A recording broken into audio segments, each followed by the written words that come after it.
Nous allons aller dans les Écritures, Psaume 27 verset 4, Psaume 27 verset 5 et Psaume 31 verset 20. Nous allons d'abord aller à Psaume 27 verset 4. Et voici ce que dit la Bible. J'ai demandé une chose au Seigneur, et je la rechercherai, je la chercherai et manquerai d'elle avec insistance, comme une nécessité absolue, que je puisse demeurer dans la maison du Seigneur. Attendez un instant. Quelqu'un dira, c'est l'Église. Oui, parce que dans la maison de Dieu, la présence de Dieu doit être là. Oh, mais Dieu n'est pas dans un bâtiment. Ne me donnez pas une autre théologie. Le psalmiste dit que la différence entre n'importe quelle maison, n'importe quelle église, la question est celle-ci. La présence de Dieu est-elle dans ce lieu? C'est pourquoi il dit, je chercherai avec insistance la présence de Dieu dans la maison, parce que dans la maison de Dieu, la présence de Dieu est là. Puis il dit, dans sa présence, tous les jours de ma vie, pas seulement lorsque j'ai un problème. Ensuite il dit, pour contempler et fixer les regards sur la beauté, la douceur, l'attrait et la délicieuse splendeur du Seigneur, et pour méditer, considérer et m'enquérir dans son temple. C'est tellement puissant. Verset 5. Car, au jour du malheur, il me cachera dans son abri.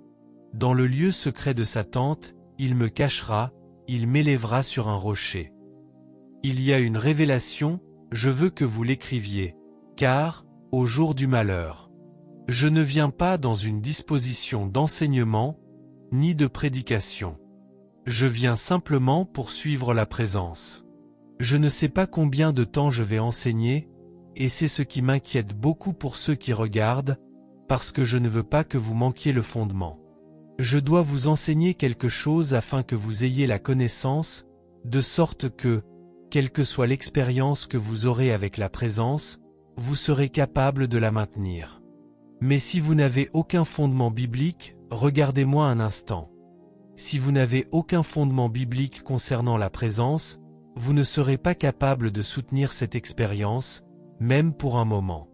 Puis il dit, il me cachera. Il dit, car, au jour du malheur, il me cachera dans son abri, dans le lieu secret. Où est le lieu secret? La présence de Dieu. Et il me cachera, et il me placera sur un rocher. Mettez ceci dans votre esprit et dans votre cœur. Au jour de votre détresse, vous devriez toujours chercher la présence. C'est le moment où nous devons chercher sa présence, parce que nous sommes dans une crise mondiale. Il dit donc qu'au jour du malheur, vous devez chercher sa présence. Rien ne vous arrêtera, rien ne peut vous empêcher d'être dans sa présence, de chercher sa présence. Voilà le premier point. Deuxième point, Psaume 31 verset 20. Je pourrais rester toute la matinée sur ces versets, mais encore une fois, ce n'est pas une prédication, ce n'est pas un enseignement. Je veux seulement vous donner le fondement biblique de la présence. Psaume 31 verset 20. Dans le lieu secret de ta présence. Vous savez donc qu'il existe un lieu secret, et ce lieu secret s'appelle sa présence. Tu les caches loin des complots des hommes, tu les gardes secrètement dans ton pavillon, loin des querelles des langues. Le meilleur endroit où être caché, dans les temps de crise et de trouble, c'est sa présence. Même face au jugement, à la critique, même face aux attaques des langues contre vous et contre moi, vous savez quel est le meilleur endroit? C'est d'être caché dans sa présence. Pouvez-vous lever la main et dire « Oui, Seigneur » ? En d'autres termes, Dieu veut que, dans le jour du malheur, ce ne soit pas le moment de vous éloigner de l'Église. Ce n'est pas le moment d'être dans la rébellion. Ce n'est pas le moment de parler contre les autres. Ce n'est pas le moment d'être en colère. Au jour du trouble, lorsque la crise est venue dans le monde, vous devez être caché dans cette présence. Ce n'est donc que l'introduction.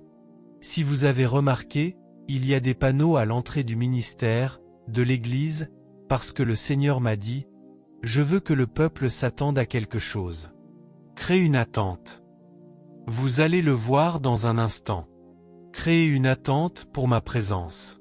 Vous avez vu les panneaux dehors, les points indiquant que, dans l'enceinte de cette propriété, vous trouverez la présence de Dieu. Et vous dites, comment le sais-tu? J'ai une alliance avec Dieu. Lorsque j'ai commencé le ministère, j'ai dit, Seigneur, si ta présence se retire de mon ministère, je préfère que tu me reprennes auprès de toi. Parce qu'une fois que la présence est retirée, nous deviendrons une maison d'hommes.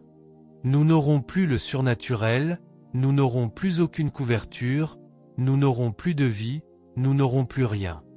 Nous serons simplement un club social. Nous pourrons avoir une belle apparence, être élégants, avoir l'air conditionné, un grand bâtiment. Mais pourquoi faire, si la présence n'est pas ici? Puis-je entendre un Amen? Ainsi, au moment où vous entrez, dès l'instant où vous pénétrez dans les lieux et l'enceinte du bâtiment, vous devez réaliser que vous êtes dans la présence. Il y a beaucoup de témoignages, comme celui de ce jeune homme. Aujourd'hui, il est médecin. Il voulait se suicider. Il est venu ici déprimé, et il est entré par le côté sud du temple. Au moment où il est arrivé avec son père, aujourd'hui il est médecin, il est venu avec son père et il a dit « Dès que ma voiture est entrée dans le parking, j'ai senti la présence de Dieu tomber sur moi. » Il a dit « Je prenais de la drogue, je voulais me suicider. » Puis il a ajouté « Au moment où je suis entré sur le parking, j'ai senti la présence. » Ensuite il a dit « Je suis entré dans le temple et j'ai pleuré pendant tout le service. » Je ne pouvais pas l'expliquer. Pourquoi? Parce que la présence est ici. Ce que je vous dis, c'est qu'à partir de maintenant, et à partir de ce dimanche, dans chaque service auquel vous viendrez dans ce ministère, dans cette église, vous devez apporter cette attente. Dieu est ici. Et dès l'instant où vous franchissez la porte, vous devez vous dire, mon miracle vient de commencer. Voyez-vous cela? C'est fait dans un but précis. C'est ce que le Seigneur m'a dit, crée une attente dans mon peuple, afin que mon peuple ne vienne pas seulement voir un homme, ni chercher les faiblesses de cet homme. Vous venez pour la présence de Dieu. Et qu'arrivera-t-il au jour du malheur? Vous serez cachés.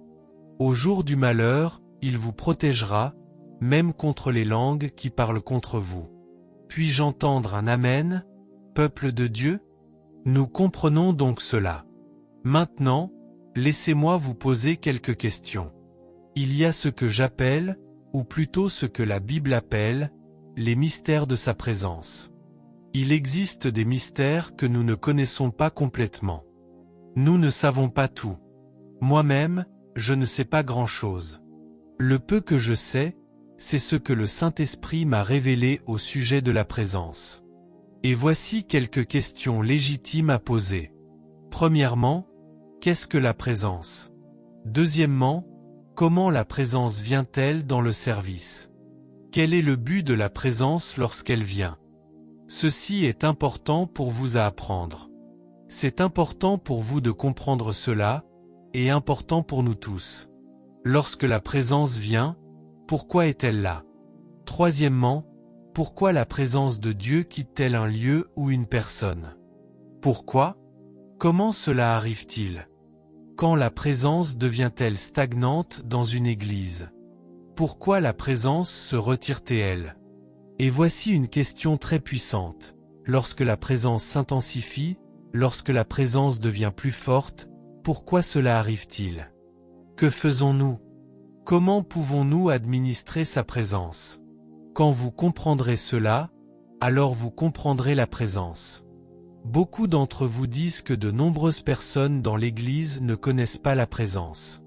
En réalité, certaines personnes la ressentent, tandis que d'autres ne la ressentent même pas physiquement. Elles ne comprennent pas, parce qu'elles ne comprennent pas la présence. Ce n'est pas parce que ce sont de mauvaises personnes. C'est simplement qu'elles n'ont pas été enseignées. Elles n'ont pas été formées. La présence de Dieu ne leur a pas été révélée. La présence de Dieu n'est pas quelque chose que l'on étudie seulement. La présence de Dieu est quelque chose qui vous est révélé.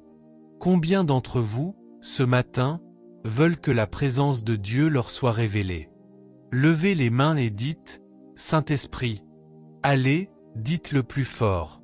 Saint-Esprit, révèle ta présence aujourd'hui. Révèle la présence du Père, la présence du Fils. Ouvre mes yeux pour comprendre.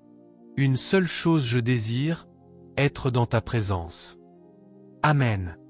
Pouvez-vous maintenant applaudir? À présent nous comprenons. Continuez à vous connecter, vous qui regardez par Internet, continuez à vous connecter. Maintenant, qu'est-ce que la présence? Répondons à certaines questions et à certains mystères qui sont cachés. Aujourd'hui, nous ne savons pas exactement comment réagir lorsque la présence vient.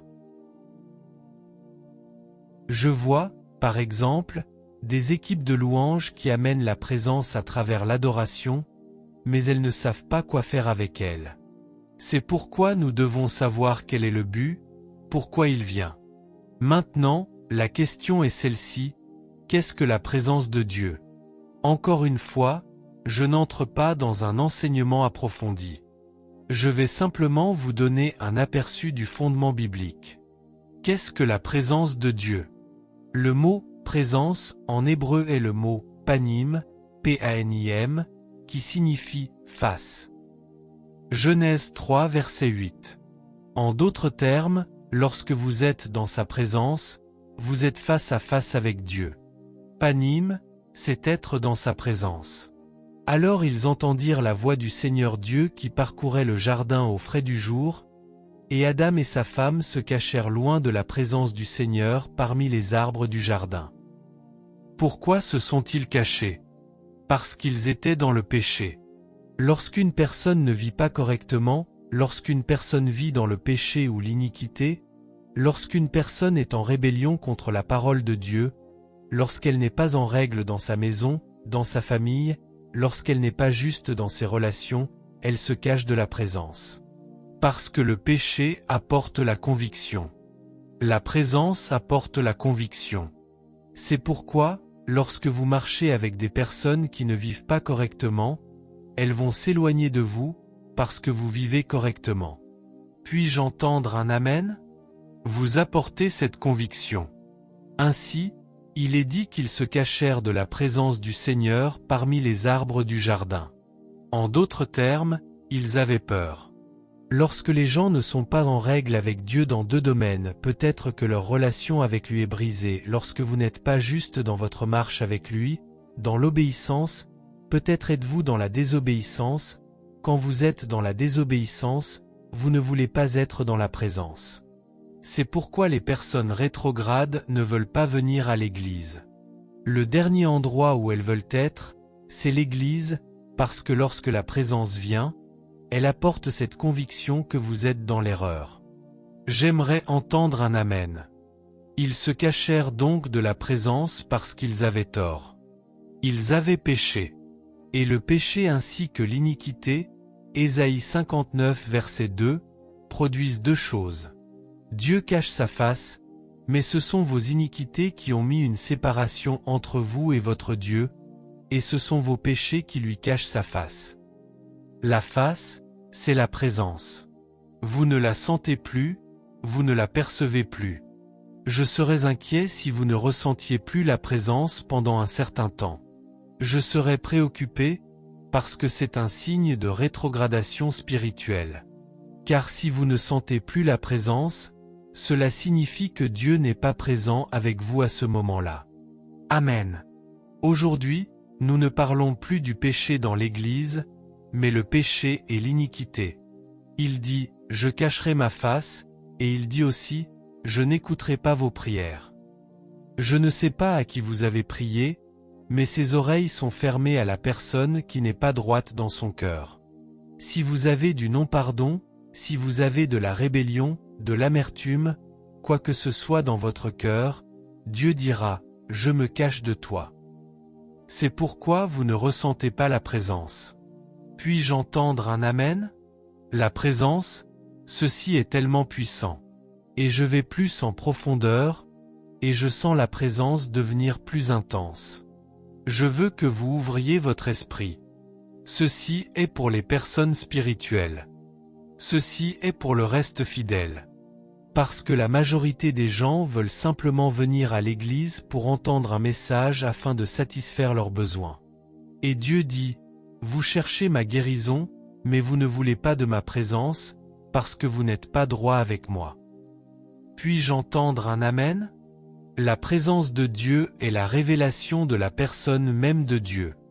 Écrivez cela. C'est la révélation de la personne même de Dieu. Nous ne sommes pas dans sa présence tant que quelque chose de lui ne nous a pas été révélé. Vous n'êtes pas dans sa présence simplement parce que vous êtes dans un lieu. La question est, qu'avez-vous ressenti? Oh, j'ai senti que Dieu me guérissait. J'ai senti que Dieu me servait. Il m'apportait la paix. Cela signifie qu'il se révélait à vous comme le prince de la paix. Mais si vous ne comprenez pas cela, sachez que la présence vient à vous pour révéler la personne. Levez la main et dites, la personne. La personne de Dieu, c'est tellement puissant.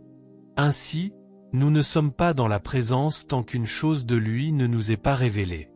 La présence de Dieu, ceci est une définition très puissante, profonde et pourtant très simple de la présence de Dieu. La présence de Dieu, c'est la personne de Dieu rendue présente. Je vais le redire, c'est la personne de Dieu qui devient présente dans une personne, ou dans une église, dans un bâtiment. En d'autres termes, quelqu'un dira, oui, mais Dieu est omniprésent. Oui, il est partout présent, mais il n'est pas révélé partout. Il n'est pas manifesté partout. Oh, je suis allé dans cette église, ils ont une bonne parole. Oui, mais ce qui confirme mon message, comment puis-je dire cela? Ce qui valide ce que je prêche, ce que j'enseigne, ce n'est pas la qualité de mon message. Ce n'est pas ma capacité à bien parler. Ce n'est pas le charisme que je possède. Ce qui valide ce que je prêche et ce que j'enseigne, c'est la présence de Dieu dans le message. Pouvez-vous lever les mains et dire, « Oui, Seigneur » ? Peu importe à quel point je prêche bien, peu importe combien je crie, si la présence de Dieu n'est pas présente, c'est-à-dire la personne même de Dieu, alors cela ne suffit pas. La gloire de Dieu, c'est ce que Dieu fait. La présence, c'est sa personne. Écoutez-moi bien, peuple de Dieu, car nous entrons dans des eaux profondes. 2 Chroniques 16 verset 15. C'est tellement puissant. Ainsi, la présence de Dieu, qui est la personne même de Dieu, devient présente. Maintenant écoutez ceci, Dieu le Père est dans le ciel. Jésus est assis à la droite du Père. Le Saint-Esprit est ici sur la terre. Ainsi, Dieu est présent à travers le Saint-Esprit. Le Saint-Esprit est la présence visible de Dieu sur la terre.